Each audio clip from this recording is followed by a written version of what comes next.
Hello, I'm talking about Hraftzerism and Race. First of all, Hraftzerism society to me is about gathering people who I feel are sane and intelligent and rational people, as opposed to 99.99% of people I deal with who tend to be irrational. Just in regards to race, it really points out one of those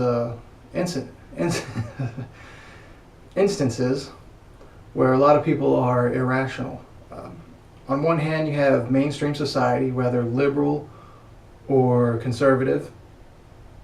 They feel that it's okay to discriminate against white males.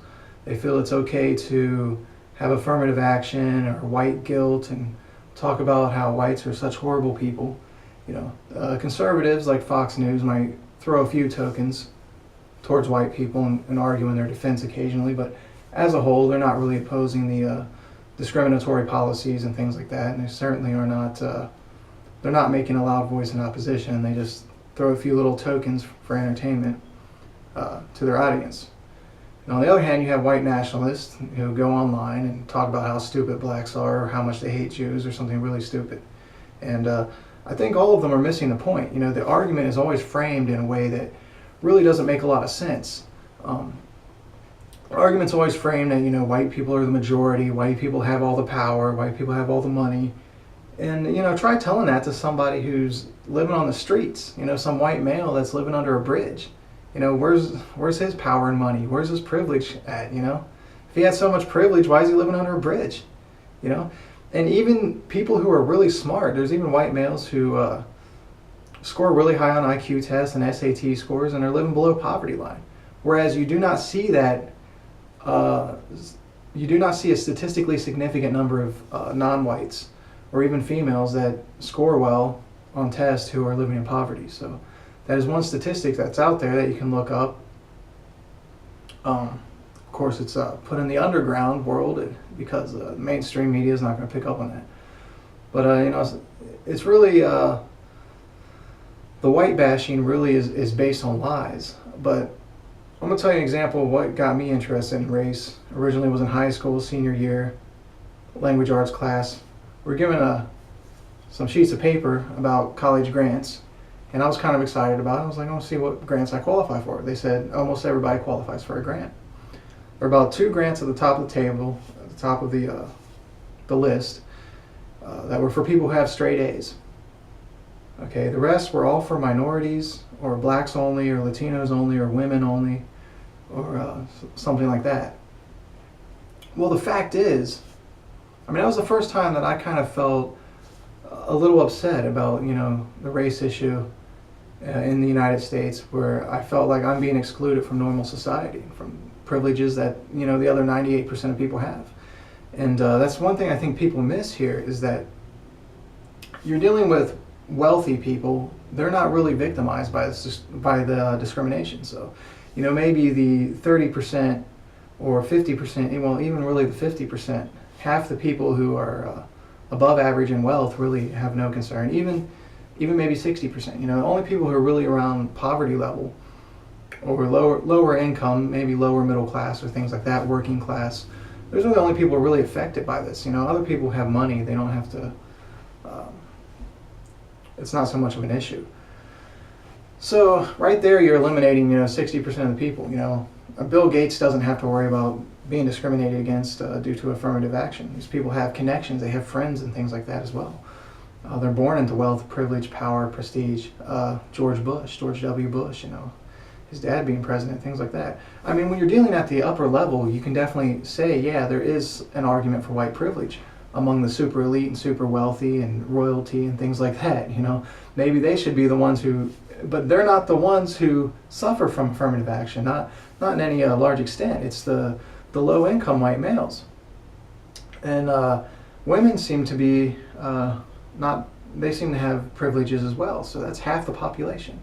Rich people, that's another half of the population, not necessarily rich, but well off.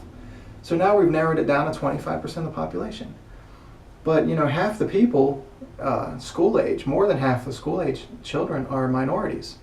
So now that 25% of the population is only like 12.5%. And then of that 12.5%, how many are straight A students or really at the top level? Now you're dealing with maybe 10% of the population. So, you know, a working class white male is a minority. It's a small group that is discriminated against systemically and through more covert and illegal methods as well. Not only have I been denied grants that any other group would get, but I've been actually denied access to the classroom due to sexism, where college administrators would not let me take my classes, saying that they hate men, they don't want men in the medical field and things like that. I've been denied entry-level jobs that pay decent, pay a little better than minimum wage, you know, that specifically target minorities. They specifically go out and hire minorities and women, and that's their policies. That's, you know, they have 99% minority workforce, and it's really obvious and out in the open. You know, I've dealt with listening to teachers and social changers say that the world would be a better place without men, and that the world would be a better place without white people, and that all the pain and suffering of history was caused by whites and things like that, sort of hate speech. And I don't know, I just think that's a little bit ridiculous. I'm not here to hate on other people or to talk about how stupid this group or that group is, or talk about how superior white people are or anything like that. I think you should be allowed to have that discussion. You know, I don't think political correctness should constrain your thought or open debate or anything like that. You know, I'm not going to be a PC police in that regards, and there are definitely facts that can be looked at, like IQ differences, that could explain differences in outcomes. But, you know, just my unpopular stance on race is just that you should treat everybody equally, give everybody equal chance, and not single out a group and systemically discriminate against them without any real good reason to do it. You know, all the arguments in favor of this discrimination, they're nonsense. They don't hold up to scrutiny. But you see, you're watching a one-sided conversation when you turn on the TV. And even when you go to school, you have a teacher spewing out, you know, some pre-written propaganda, and you're not really allowed to debate it. The same thing with the school books and things like that, that, you know, state that all the stuff about white privilege and things like that. It's all a game, you know. So, you know, and I take interest in the role that Jewish organizations and Zionist organizations have played in promoting affirmative action and promoting white guilt, promoting hate speech towards whites, promoting radical feminism, which is a form of hatred towards men. I know a lot of people will argue that it's not and say that that's offensive, but in many cases it is. It goes back to the Frankfurt School and cultural Marxism, critical culture. Those are things you can look up and read about, and that this specific aim of critical culture was to criticize Western culture, and especially white men. That is the stated goal of the people who created the culture. Cultural Marxism changed its name to critical culture because Marxism was unpopular. It keeps changing its name because it's very unpopular. It's very interesting to read about. But radical Marxism and radical leftism, radical feminism, all those words, you know, they use radical. Those are types of cultural Marxism, critical theory, and they're based on hate and attacking the concept of men, attacking white males, attacking Western culture, you know, attacking the white race, things like that. And, you know, to simply say that this form of hate, which is systemized, it's in the universities and schools, to simply say that this is kind of ridiculous, a little bit irrational, and we should maybe question it.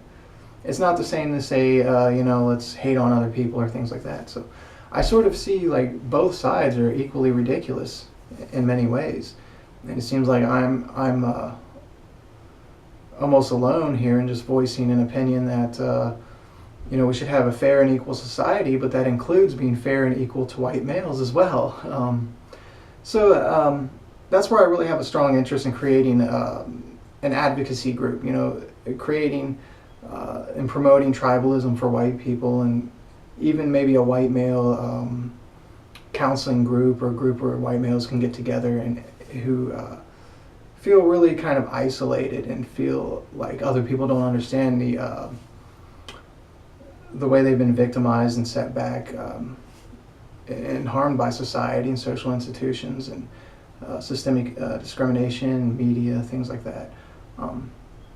So that's all I have to say about that topic. In regards to Hraftzerism generally, I'm just looking for people who share my general ideas, want to work together as a cooperative community, can share a general culture that's the same. You don't have to exactly agree with everything I believe. You don't have to follow me like some kind of blind sheep. I'm not asking that. I'm just saying that looking for people who have similar ideas, similar goals, similar personality, and can see themselves in this group, and can see themselves engaging in a similar type of dialogue and similar goals and projects and things like that. There just needs to be a certain level of cohesion there and shared identity, and those are things we're going to work on. So I'll leave it at that for this video.